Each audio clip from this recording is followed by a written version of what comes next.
বগুড়া ও সিলেটে সড়ক দুর্ঘটনায় 15 জন নিহত হয়েছে। এছাড়াও আহত হয়েছে বেশ কয়েকজন। শুক্রবার ভোর 7টার দিকে এই ঘটনা ঘটে।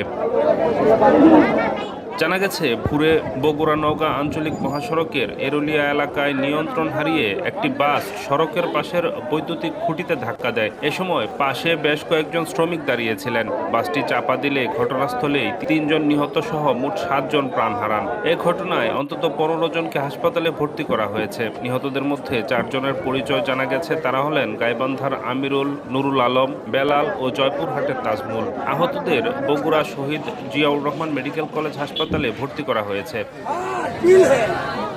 এছাড়াও সকাল 7:10 ইউনিক পরিবহনের একটি বাসের সঙ্গে বেঙ্গল স্লিপারের মুখোমুখি সংঘর্ষ হয়। এ সময় ইউনিক পরিবহনের বাসটি নিয়ন্ত্রণ হারিয়ে সড়কের পাশের খাদে পড়ে যায়। এতে ঘটনাস্থলেই ওই বাসের 8 যাত্রীর মৃত্যু হয়।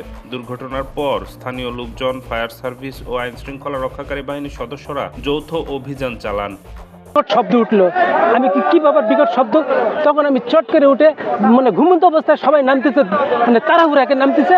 2-3টা লোককে আমি দেখেছি, আর বদাগুলো দেখতে পাই না। আমিও দেখলে তাড়াহুড়াকে নামতে চলে সামনে আসে আর একটা ব্রেক মারলো। ওই ব্রেক মারার পরে আর একটা ব্রেক মারিছে, আসার পরে দেওয়ালে বাজে দেয়, এই পোলে বাজে দেওয়ার সাথে এখানকার যতগুলো লোক ছিল, এখানকার লোকগুলো জোরে নিয়ে গেছে এইদিকে।